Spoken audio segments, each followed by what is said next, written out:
लातूरच्या खंडापुरात संतांच्या ऐतिहासिक महाकुंभ सोहळ्याला सुरुवात।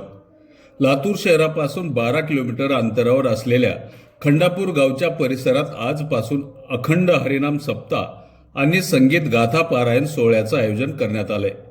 या सोहळ्याच्या निमित्ताने संत ज्ञानेश्वर, श्री संत तुकाराम महाराज, श्री संत नामदेव, श्री संत जनाबाई यांच्या पादुकांचे लातूरात हेलिकॉप्टरने आगमन झाले आहे। आगमन झाल्यानंतर लातूरचे ग्रामदैवत श्री सिद्धेश्वर मंदिरात या पादुकांचे पूजन करण्यात आले आहे। या पादुकांच्या पूजनानंतर दिंडी सोहळ्याला लातूर शहरात सुरुवात झाली आहे। जवळपास 12 किलोमीटरचे अंतर असलेल्या खंडापूर परिसरातील सप्ताहस्थळापर्यंत हा दिंडी सोहळा चालणार आहे। या दिंडी सोहळ्यात संतांच्या पादुका ठेवलेले 3 रथ आणि पालखीसोबत टाळकरी, विणेकरी, डोक्यावर तुळशी वृंदावन घेतलेले महिलांसह हजारो भाविक सहभागी झाले आहेत। त्यामुळे लातूरसह खंडापूरच्या परिसरात सर्वत्र भक्तिमय वातावरण निर्माण झालं आहे।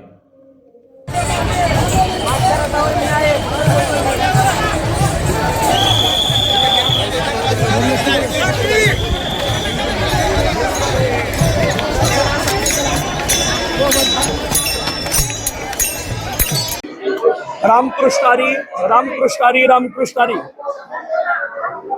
श्री संतांच्या माथा चरणावरी साष्टांग करी दंडवत। मराठवाड्याची आध्यात्मिक राजधानी म्हणून प्रसिद्ध असलेलं लातूर जिल्हा, या लातूरचं भाग्य खूप उदयाला आलं।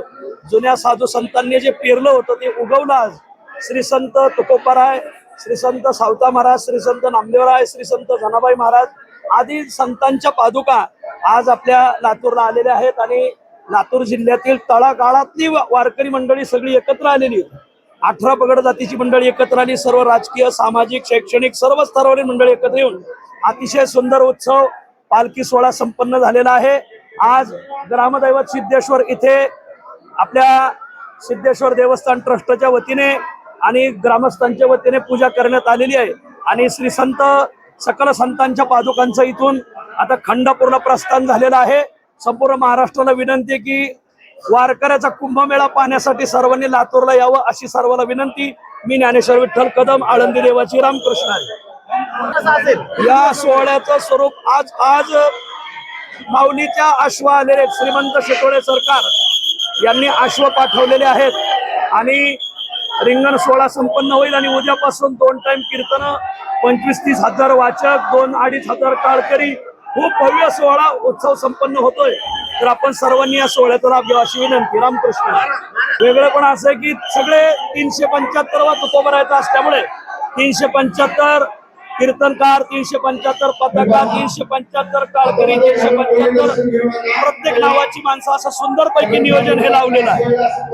18 पगड जाती एकत्र येऊन हा उत्सव करतात, हे विशेष आहे। या सप्ताहाचं मालक शेतकरी आणि वारकरी, दुसरं कोणी नाही। सकल संतांचे संस्थान।